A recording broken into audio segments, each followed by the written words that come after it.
I've recently been trying to learn how to make underwear because I thought that that would be a really useful thing to know how to make. I have so many jersey fabrics that are pretty much all organic cotton that I picked up in Copenhagen a few years ago. I also realised you can order from them online, so I will link the fabrics I'm using below because they are just so soft and they have a really nice thickness to them. The one thing I'm finding when it comes to making underwear is it's quite hard to source the trim and all of the little bits that you need. So I've not been making any bras that have straps and adjustable straps or clips at the back. I've just been making bog standard pants and little bralette tank tops. And just look how satisfying this little pile of pants are. They're so cute. I've also made a few little bra tops. I spent all of last week sort of just playing around and having a go at making them. And I finally come up with a method that I like to make them. I didn't follow a pattern, I just used a pair of pants that I liked and I just traced off the shape and sort of did a toile and then made adjustments from there. So I would recommend doing that if you want to make your own pants. Obviously stretch wise you're going to have to make sure it's a similar amount of stretch in the pants that you're tracing off. If it's not, you might have to add more or less width. But now I think I've got like the perfect pair of pants. They are just classic pants, and for the pants shape I've got a seam down the back so that it kind of shapes it at the back a little bit. This fabric was from a shop in London. It's also organic cotton and it just feels so nice. And then I made a matching little bra top. This one I don't think I traced anything from it. I just sort of made it up and edited it to try and fit better. And now I've got a good final version that fits. So today I'm going to show you exactly how I make these. I'm sure there are so many good underwear patterns out there.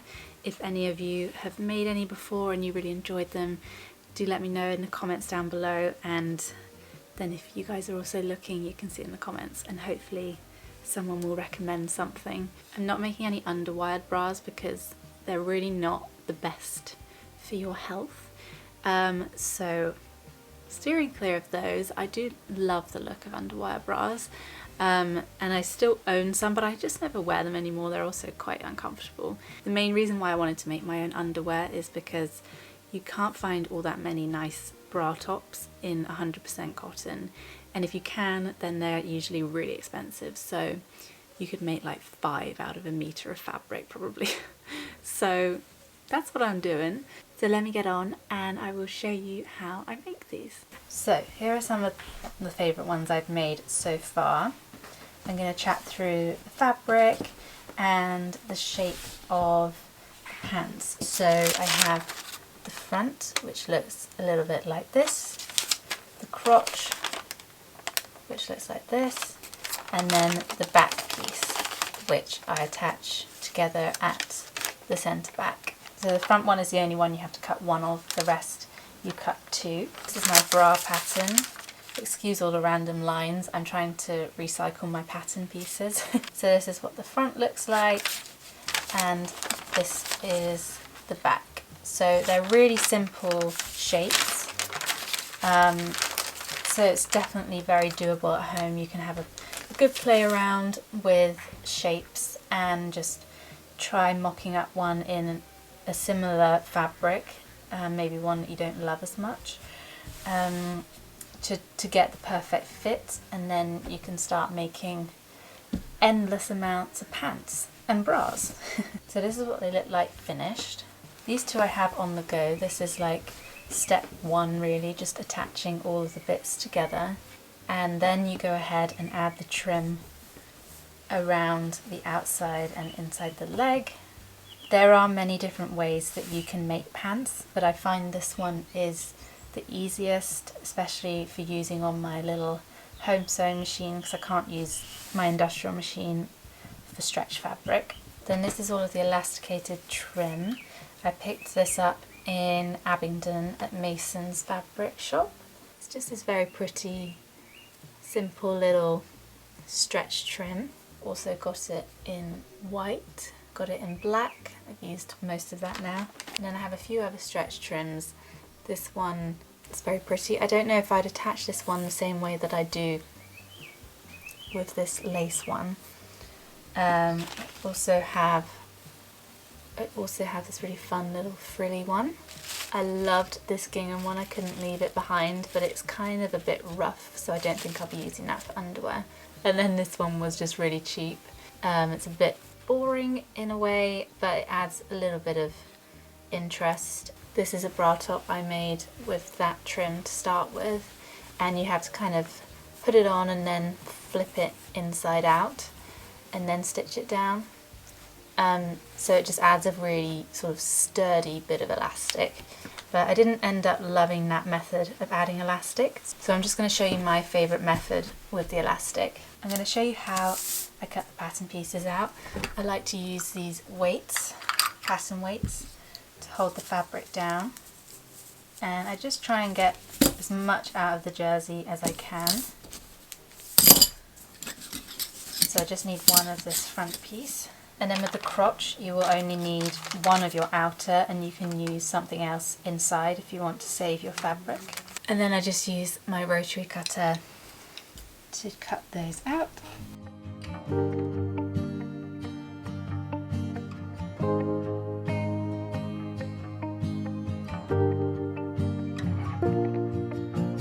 So when I need two pieces, I just fold over the fabric.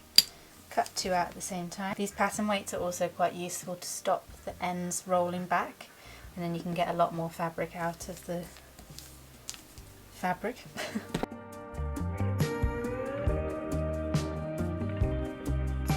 When it comes to pinning jersey fabric, I always use these little clip pins. And if I know a seam is going to be attached together, I will almost instantly pin it together. So I'm going to do that now. You've got to be very patient with jersey because it does like to have a mind of its own. So there we go, that centre back seam is now pinned and ready to be overlocked. I then have some scraps of this really nice natural jersey, and I am going to cut the other crotch piece out in this.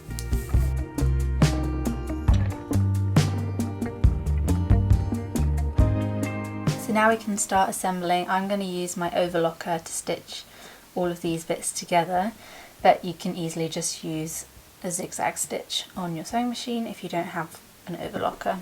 So I'm starting off by stitching those centre back seams together, and I'm not trimming anything, I just have a seam allowance of 0.5 because that's the stitch width on my overlocker.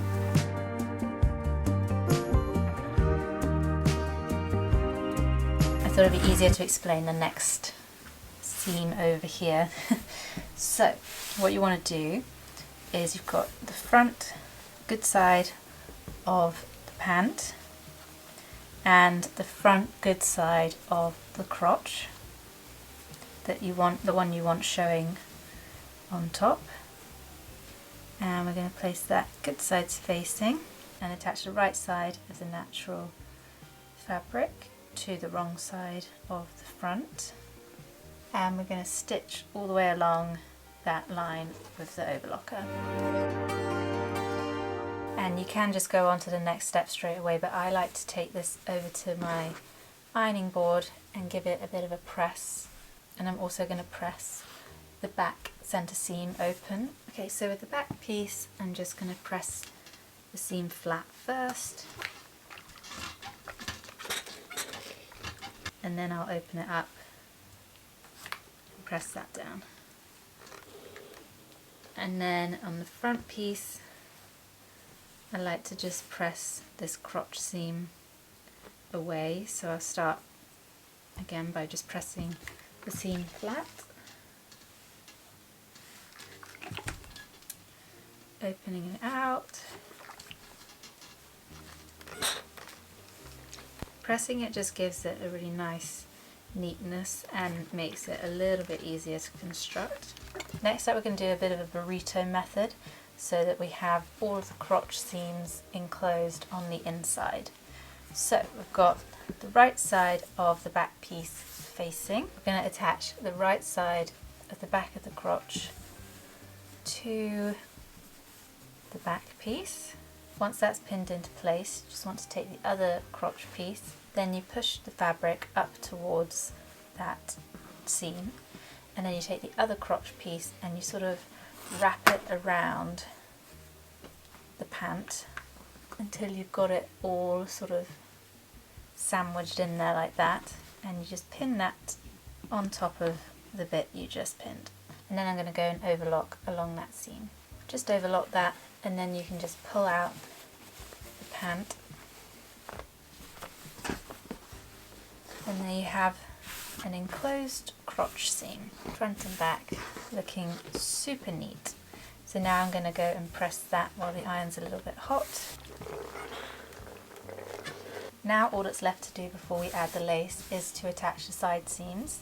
Some people do like to do the side seams last, so you could stop there and add your lace trim now, but I prefer to add it once I've stitched the side seams together, and I just sort of overlap this a bit because I don't like having the overlocked seam come through to the lace. So I just put good side spacing and I pin the side seams and stitch those together. Now we have the basic shape. It's inside out. You can turn it the right way around. And there's many different ways you can finish your pants from here. Could even cut some strips of the same fabric and do like almost like a binding method like you do with necklines on t-shirts. But the reason why I like using this stretch lace is because it doesn't add bulk. It kind of almost reduces it in a way. So let me show you how I put it on. It's very easy, but this bit is a little bit time consuming. So what a lot of people like to do with elastic is they like to measure it around themselves, then cut it, and then put it onto the garment. I find that is just too fiddly because then you have to start pinning the elastic onto the pants. I much prefer to just do it as I go and sort of figure out the right tension for the fabric and the lace. So I will find a place that I start that won't be too obvious. I generally just start behind the back side seam, and I will place the frilly pretty end facing outwards, and then I will have this on my machine. I use a zigzag stitch, quite a small little zigzag stitch. I always do a tester on my machine before I start stitching to check it's the right length, and then I just literally go all the way around, just holding it ever so slightly and not adding too much tension at all, just sort of slowly pulling it around. And then at the end I will overlap the edges, and I'll show you what I do after that. So I go all the way around the legs, and then I also put the trim along the top too. So I'm going to set my machine up with the right thread, and then I will show you the stitch settings.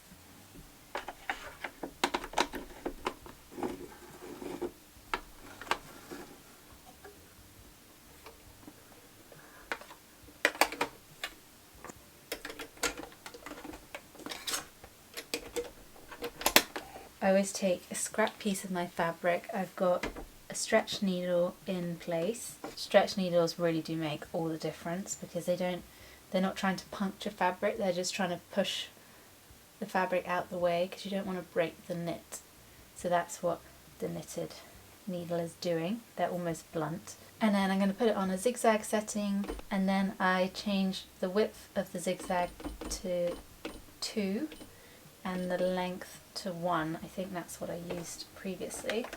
I'm just going to check that looks alright. That looks good to me. It doesn't need to be very wide or all that close together. And then tension wise I have it on 4 for my machine, but it's probably different for whatever machine you're using. Then the reason why this step can be quite time consuming is because I like to go slowly, otherwise my machine freaks out. So I'm going to start on an inside leg, and I just place the lace trim straight on top, and I'm going to be doing the zigzag stitch on the trim before it reaches the lace. Then to keep me on track, I'm following the outside shape of the pants. So hopefully you can see that, and I'm just going to pull ever so slightly on the trim. Sometimes I'll have seams that didn't quite match up properly, and I will just go around them. But we're going to be trimming underneath this in a minute. I just did some back tack stitching where the side seam meets. That's to just hold everything into place, because after we've stitched this on, we're going to go and trim away the excess fabric, and we want to make sure the side seams stay together nicely.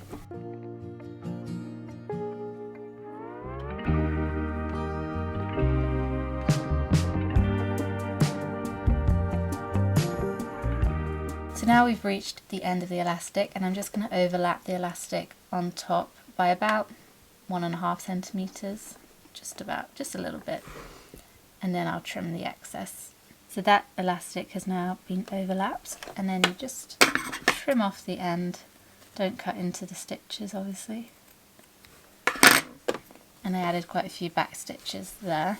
Now we've got the elastic on one leg, and then I'm going to go and add it to the other leg and around the waist, and then I will show you how to trim away the excess and how I finish off the join ends.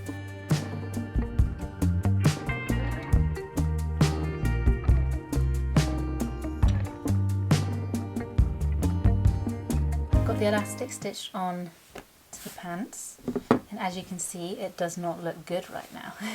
You can see on the other side where the zigzag stitching goes, and we're just going to trim as close as we can to the zigzag stitching without catching it, and also without catching the elastic trim. So this bit can be a bit fiddly, so I tend to just hold the fabric and trim as close as I can without catching that trim. And you can see it's now exposing that nice bit of lace trim and reducing the bulk, so we've got a nice flat seam there.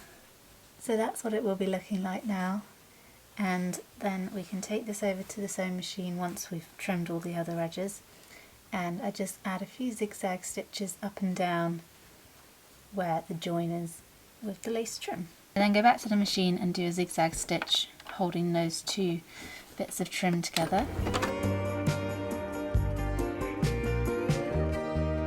Now all that's left to do is give the pants a little press. You don't even need to do this, but I quite like just to make them look really polished and finished.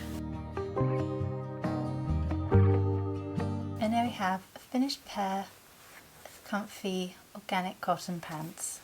I love this grey striped jersey with peach trim. Hopefully that's helped if you want to make your own pair of pants. And then if you're interested in making the bra, it's exactly the same method of construction. You literally just stitch the front and back together, good sides facing, at the sides and the top, put the trim on, and job's a good one. So that is how I've been making underwear. I'm definitely going to be playing around with some more techniques at some point. If you saw my last video, you'll see that I am kind of busy now because I own a house. And so I'm going to be doing renovation videos over there. So my content is now going to be very mixed. We're going to have some fun sewing videos and some house stuff. So I'm really excited to start filming and posting all of the stuff I'm getting up to in my new house. I really hope you guys enjoyed this video, and do let me know if you've ever made underwear before and how you found it, if you've got any tips and tricks. And yeah, I will see you all in my next video.